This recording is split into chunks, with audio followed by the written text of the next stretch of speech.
আসসালামু আলাইকুম রহমতুল্লাহি ওয়া বারাকাতু। কোরআনের শব্দাবলী বইয়ের ৬০০টি শব্দ আমরা যদি শিখি তাহলে কোরআনের ৬০,০০০ শব্দ আমরা শিখতে পারবো ইনশাআল্লাহ।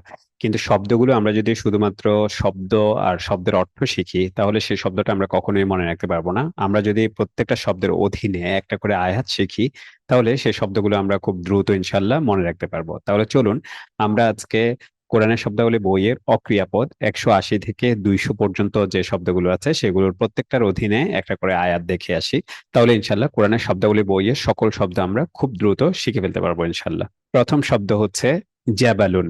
এই শব্দের বহুবচন হচ্ছে জিবাল, অর্থ হচ্ছে পাহাড় বা পর্বত। কোরআনে এসেছে ওয়াতাকুনুল জিবালু কালেরহিনি। কেয়ামতের দিন যত পাহাড় পর্বত আছে সবগুলো পশমের মতো উঠতে থাকবে, পশমের মতো হয়ে যাবে। এই কথাটাই কোরআনে বলছে ওয়াতাকুনুল জিবালু কালেরহিন, এবং পর্বতসমূহ রঙিন পশমের মতো হয়ে যাবে। তারপরে শব্দটা হচ্ছে সামিউন, অর্থ হচ্ছে সর্বশ্রোতা।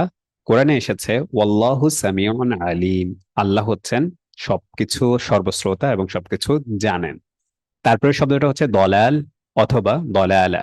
দুটার অর্থই হচ্ছে বিভ্রান্তি বা পথভ্রষ্ট। পার্থক্য হচ্ছে দলাল হচ্ছে পুরুষবাচক, দলালা হচ্ছে স্ত্রীবাচক। কোরআনে এসেছে ইন্না আবানা লাফি দলালিম মুবিন। নিশ্চয়ই আমাদের বাবা সুস্পষ্ট পথভ্রষ্টতার মধ্যে রয়েছে। এটা মূলত ইউসুফ আলাইহিসসালামের যে ভাইয়েরা তারা তাদের বাবা সম্পর্কে বলেছিল, যদিও কথাটা সত্য নয়, কিন্তু তাদের কথাটাই কোরআনে কোট করে বলেছে যে তারা বলেছে তাদের বাবা পথভ্রষ্টতার মধ্যে রয়েছে। তাহলে এখান থেকে আমরা দলাল শব্দটা মনে রাখতে পারি। তারপরে শব্দটা হচ্ছে হিসাব। হিসাব শব্দের অর্থ হচ্ছে হিসাব বা বিচার। এই শব্দটা আমরা মনে রাখার জন্য কোরআনে একটা আয়াত এসেছে ওয়াল্লাহু সারিউল হিসাব। আল্লাহ হচ্ছেন দ্রুত হিসাব গ্রহণকারী। তারপরে শব্দটা হচ্ছে মহসিন। মহসিন অর্থ হচ্ছে সৎকর্মশীল পুরুষ। এই শব্দের বহুবচন হচ্ছে মহসিনিন বা মহসিনুন, এভাবে হতে পারে। আর শব্দটা স্ত্রীবাচক হতে পারে, সেটা হচ্ছে মহসিনাত। সবগুলো শব্দই কোরআনে এসেছে। কোরআনে এই শব্দটা মনে রাখার জন্য কোরআনের একটা আয়াত দেখি ইন্নাল্লাহা ইউহিব্বুল মুহসিনিন। নিশ্চয়ই আল্লাহ মুহসিনিনদেরকে ভালোবাসেন। এখান থেকে আমরা মহসিন, মহসিনিন বা মহসিনাত শব্দগুলো মনে রাখতে পারি। তারপরে ওয়ার্ড হচ্ছে জাম্বুন, অর্থ হচ্ছে পাপ। এই শব্দের বহুবচন হচ্ছে জুনুব। কোরআনে এসেছে রব্বানা, হে আমাদের প্রতিপালক, ফাগফির লানা, আমাদেরকে ক্ষমা করুন, জুনুবানা, আমাদের পাপসমূহ ক্ষমা করুন। তারপরে শব্দটা হচ্ছে বাশারুন, অর্থ হচ্ছে মানুষ। কোরআনে এসেছে আনা বাশারুম মিসলুকুম, আমি তোমাদের মতো মানুষ। তারপরে শব্দটা কুফরুন, অর্থ হচ্ছে অবিশ্বাস। কোরআনে এসেছে লাআনাহুমুল্লাহু বিকুফরিহিম। আল্লাহ তাদের কুফুরির জন্য বা তাদের অবিশ্বাসের জন্য তাদেরকে অভিশাপ দেন। তারপরে শব্দটা সুলতান, অর্থ হচ্ছে কর্তৃত্ব, প্রমাণ, অধিকার ইত্যাদি। কোরআনে এসেছে ওয়াতাইনা মূসা সুলতানান মুবিনান। আমি মূসা, আমরা মূসাকে দিয়েছি সুস্পষ্ট কর্তৃত্ব। তারপরে শব্দটা শাদীদ। শাদীদ অর্থ হচ্ছে কঠোর বা প্রবল। কোরআনে এসেছে ওয়ালাহুম আযাবুন শাদীদ, তাদের জন্য রয়েছে কঠিন আযাব। তারপরে শব্দটা সাইয়্যা বা সাইয়্যাত। সাইয়্যা শব্দটা এক বচন আর সাইয়্যাত শব্দটা হচ্ছে বহু বচন। কোরআনে এসেছে ওয়ায়ুকাফিরু আনকুম মিন সাইয়্যাতিকুম। আল্লাহ তোমাদের কিছু গুনাহ তোমাদের থেকে দূর করে দেবেন, মাফ করে দেবেন। এখান থেকে আমরা সাইয়্যাত শব্দটা মনে রাখতে পারি। তারপর ওয়ার্ড হচ্ছে ইসমুন। ইসমুন অর্থ হচ্ছে পাপ বা গুনাহ। কোরআনে এসেছে ইন্না বাদা যন্নি ইসমুন। নিশ্চয়ই কিছু কিছু ধারণা হচ্ছে পাপ। এজন্য অন্যের ধারণা করা থেকে, অন্যকে নিয়ে কোনো ধারণা করা থেকে আমাদের বিরত থাকতে হবে, কারণ কিছু ধারণা হচ্ছে পাপ বা ইসম। তারপর ওয়ার্ডটা হচ্ছে আহসান। আহসান অর্থ হচ্ছে উত্তম বা সর্বোত্তম। কোরআনে এসেছে আল্লাহু নাজ্জালা আহসানাল হাদিস। আল্লাহ সর্বোত্তম বা উত্তম বাণী নাজিল করেছেন। এরপরে শব্দটা হচ্ছে আইয়ু। আইয়ু অর্থ হচ্ছে কোনটি। কোরআনে এসেছে বিআইয়ি যামবিন কুতিলা, কোন অপরাধে তাকে হত্যা করা হলো। এখানে মূলত এর আগের আয়াতটা পড়লে আমরা বুঝতে পারবো যে জীবন্ত শিশুকে মেরে ফেলা হয়েছে আরবি জাহেলিয়াতের সময়। তারপর কেয়ামতের সময় সে প্রশ্ন করবে তাকে, সেই যে মেয়েকে জীবন্ত কবর দেওয়া হয়েছে, মেরে ফেলা হয়েছে, তাকে প্রশ্ন করা হবে যে কোন অপরাধে তোমাকে হত্যা করা হলো।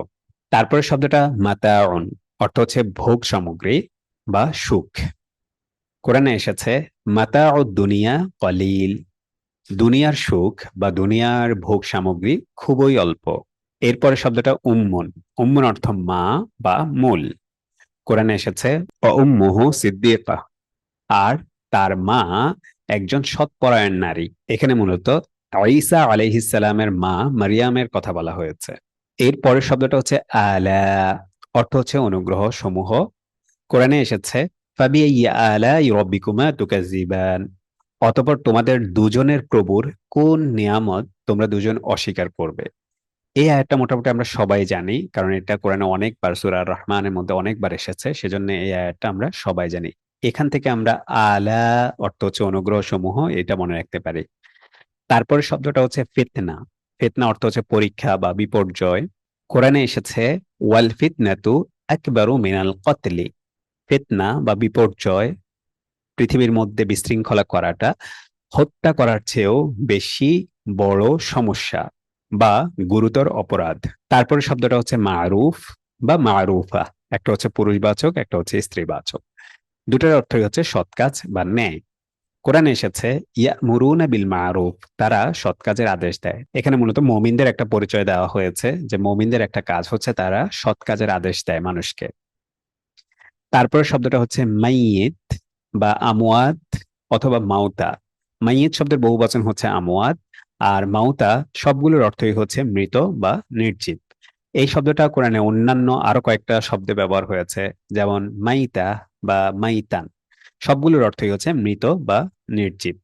কোরআনে একটা আয়াত যদি আমরা দেখি, কাইফা তুহয়িল মাউতা, কিভাবে তুমি মৃত্যুকে জীবিত করো। এটা মূলত ইব্রাহিম আলাইহিস সালাম আল্লাহ তাআলাকে প্রশ্ন করেছিলেন যে কিভাবে তুমি মৃতকে জীবিত করো সেটা আমাকে দেখাও। এ ছিল আমাদের কোরআনের শব্দাবলী বইয়ের 181 থেকে 200 পর্যন্ত অক্রিয়াপদের প্রত্যেকটা শব্দের অধীনে একটা করে আয়াত, যাতে শব্দগুলো আমরা খুব সহজে মনে রাখতে পারি। ভিডিওটি যদি আপনাদের ভালো লাগে তাহলে অন্যের সাথে শেয়ার করুন। কোরআনের ভাষা বাংলাদেশের সকল মানুষ জানুক, এই প্রত্যাশায় আজকের মতো শেষ করি। সুবহানাকাল্লাহুম্মা ওয়া বিহামদিকা আস্তাগফিরুকা ওয়া আতুবু ইলাইক। আসসালামু আলাইকুম ওয়া রাহমাতুল্লাহি ওয়া বারাকাতুহু।